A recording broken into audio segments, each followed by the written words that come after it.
G'day guys, this is Captain Noob here, and today I've got something pretty cool. It's a P90. Now this is a mod that I downloaded off the Nexus, and it's a standalone weapon mod, so only Xbox and PC can actually have this bad boy. So let's just get into the attachments. So for the receiver, we've got a choice of factory hardened or photon accelerator. The photon accelerator does give us the best base damage, but then it uses fusion cells, so we'll not choose anything. And then we've got a choice of barrels. We'll keep it the standard barrel because I think that looks the best with that. For the magazine, we can go large or extended. We go extended because we get more mag capacity, and that's good. We get a huge choice of sights we could possibly use. We're going to go for the EOTech because the EOTech is awesome. For the muzzle, we get a choice of different suppressors we'll use, and we'll definitely attach a suppressor. Sure, the Phantom LT30, whatever that one was, that works fine. Ooh, it's nice and chrome. So yeah, and you would always want to get a suppressor if you've got the Operator's perk from Nuka World, because that gives you pretty good damage, a pretty good damage boost. So we get to choose ammo type, and we'll be going with these ones. Even though it does reduce range a little bit, we'll be using this weapon in close range anyway, so it's not going to matter. Plus the damage is kind of neat. Next up, the flashlight. We can either have a flashlight or a laser sight type thing on it. We'll go for a laser sight because laser sight's cool. I'm not sure if it does anything to affect the performance of the weapon. Improved accuracy, so it might be minimal, but it's something. And we get to choose our ammo. Not sure if these actually go into the thing itself in real life, so we'll just leave it as 45 ACPs, even though I'm not sure they're supposed to be there either. We get a choice of a tri-rail if we want it. This will increase our weight and do not much else other than reduce recoil, which if I know P90s, I know they're not known for having high recoil, so we'll definitely not attach that because I want to preserve the look anyway. So we're going to full auto as well. Improves our fire rate, it's going to be good. Alright, so tape. We got a choice of tape. I'm not sure on that reference, but we'll go away from that. So we get a shroud. Do not use with suppressors. Okay, let's just not do that. And we get a damage modifier here, which surprisingly has negative values if you think it's actually too strong, so that's kind of weird. And for legendary effects, we might have put one of these on later if we need it against the monsters, but for now, this is the P90 and this is how we're going to use it. Let's get into Gunner's Plaza. Okie dokie, here we are in Gunner's Plaza with our P90, and if you sat through the entire attachment little spiel there, good for you. That was a pretty long one. So we'll get right into it now. And first impressions have me thinking, wow, this does really good damage for what it is. The recoil isn't that bad, and its accuracy seems to be pretty good. There's the reload animation, by the way. This thing has lots of custom animations attached to it, obviously because it wouldn't quite work with the vanilla animation set, being the P90. But as you can see there, the animations look quite good, to be honest, except the reload animation seems a little bit over the top. I'm not sure if you'd want to flip around a gun like that if you wanted to get it reloaded fast, but who knows. The ammo capacity on this one is also pretty damn decent at 75, and this would allow us to get lots and lots of shooting done before the need to reload, which would be good against monsters, as we'll see later. So the suppressor attached to this allows us to get heaps of damage with our sneak attack crits, which is always a good thing because anything that can boost your damage through the use of sneak gives it the ability to be stealthy, and that just makes it that much more versatile. So we'll go ahead and kill this dude here. Did on the last bullet. We'll hip fire this man dead, kill him nice and quick. That turret will go down in one shot. And we'll head on to the melee gunner in this room. No need to pop a reload, we've still got 64 in the mag ready to go. Go all sneaky and kill her. Jump up on here and round the corner now. And we'll finish off the rest of these gunners while they're nice and standing still, makes them easy to hit. And we'll shoot him.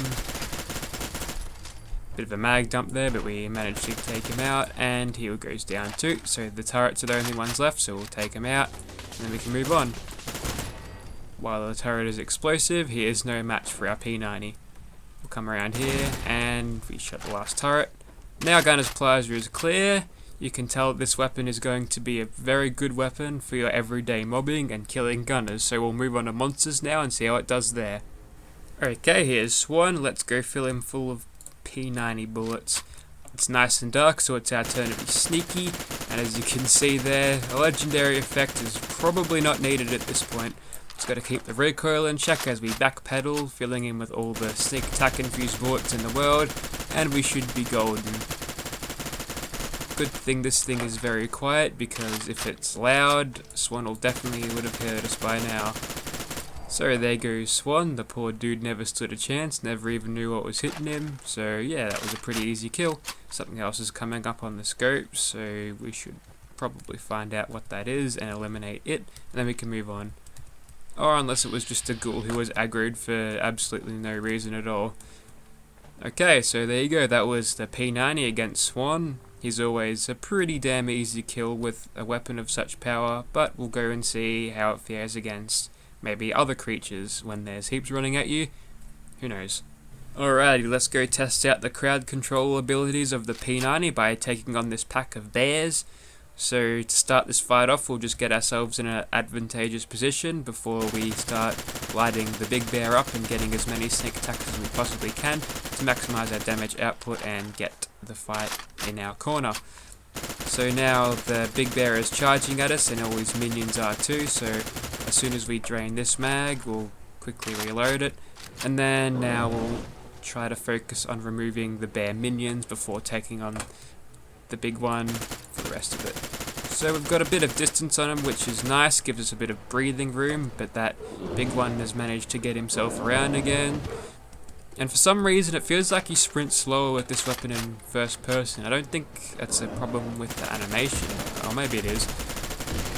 But a couple of custom animations I've actually noticed a decrease in sprint speed in first person when the animations are non-vanilla, so maybe it's a problem with the animations or just something in the code, but we'll try to do most of our sprinting in third person to make sure we aren't too slow, because these guys are actually quite fast, especially the big one. He can chase down even the strongest cheaters out there, or rad cheaters in Fallout's case, I suppose, which are probably even more quicker than earthly ones at this time. Okay, so we're fading our danger, which means if we can get a few more sneak attack crits on him, we'll boost our damage. Okay, there he is down there. Good a time as any to test this thing out in VATS, getting about 5 or 6 shots there. So not a terrible weapon for VATS usage, but there's better options out there. He's all mutated now, which means he's going to hit harder and he's a little bit more scary. We'll shoot him with the rest of our VATS shots just in regular shooting, because popping too many crits just slows you down. Alright, that's him going away now. Looks like we've confused his pathing and he's gone into retreat mode. Back into caution now. Looks like we'll be able to pick up some more sneak attack crits on him if we're lucky. Maybe we'll go into third person here just so we can get a little bit more, so we can just see where we're aiming a little bit more, less obstructions to us. We'll backpedal as we're doing that, and we're getting pretty decent damage output. Although a legendary effect would definitely help us out here, we're still doing pretty good damage against him considering we don't have any legendary effects. P90 seems to be struggling a little bit though. So we'll pop a quick reload here, and since we've got Nerd Rage going, we can go ahead and get as much damage as we can on him. Hopefully we get enough to weaken him enough so we can finish him in VATS, but we'll just have to see. Reloading, so we'll go into VATS now, and we'll try to hit him. Hopefully Penetrator will help us put bullets through the trees that are obviously obstructing him, like it happened, so that was good. He's decided to retreat once more, so we will use this time to hopefully kill him. We'll go into VATS now, because I'm pretty sure if we don't, we're dead, and we'll pop a crit, so it's all nice and cinematic, and that's one dead bear. So there you have it. While it takes out the minions quite easily, it's gonna struggle a little bit in the damage department without the use of sneak attack criticals. So let's go pop a furious effect on this and see what it's like against a giant scary Deathcore, shall we? Alrighty, automatic weapon with a furious effect is usually a good combination, I should say. And as we're hitting level 127, let's go and kill this Deathcore here. So he's going to be distracted on those rad scorpions, so that gives us a little bit of time to start stacking the damage, and it'll come in handy later once he's killed the rad scorpions and has focused on us. Or he could just completely ignore the rad scorpions and try and kill us, but as you can see we've stacked all the furious damage on the world on him and he is now dead. Now we just have to deal with his arthropod mates, and then we'll get the P90 and turn it to 11. Turn that P90 dial to 11. It's going to be awesome. So goodbye Deathclaw, you won't be missed. You are an abomination and should be killed. And as we come out of the poison effect from that red scorpion, let's move on to the last monster. Alright, so we've overhauled this weapon now and we've given it the photon accelerator receiver, 2-shot effect, and plus 200% damage, just so we can laugh in this Myla Queen's face as we're killing her. So we're getting about a base damage of 700 and something, probably 720 something, so that's pretty good. And we'll start off just by using sneak attack crits, and if the game shows it, you can actually see that we're firing lasers from this P90, so it's a laser P90, which is nice. We'll try to finish off the rest of this My Alert Queen, getting the sneak attack criticals. Unfortunately we couldn't do that, just ran out of bullets, but we managed to nix most of her health, so we should be able to kill her nice and quickly. The fog is making it hard for the My Alert Queen to see us, which gives us a pretty big advantage because she's got a massive silhouette for us to shoot at. And now she's dead. So if you really want this thing to be overpowered, grab on the 2-shot effect and photon accelerator and you can laser beam even the biggest My Alert Queens to death. So that's about it for the P90. It's a pretty damn good weapon model. It comes with good sounds and solid animations. The only problem with this weapon is it's not available on PS4, so not every one of us can have it. But don't worry, if you play on PS4 you're using superior controllers. DualShocks are much better than whatever Xbox uses, so take solace in that. So what's the final verdict of this weapon? Well, it is 250 megabytes of a file here, so it does take up a hefty amount of space on your hard drive, so if you're on an Xbox that'll probably cause a problem if you've got many mods installed. But other than that, I think it's a solid weapon. I'm not too attached to the P90s, but if you are, it's definitely a great weapon for you to use, and somewhat lore friendly too. Even though you do not see any weapons of this type, it definitely exists in real life, and it makes for a cool addition to your Fallout game if you want one. Thank you for watching, guys.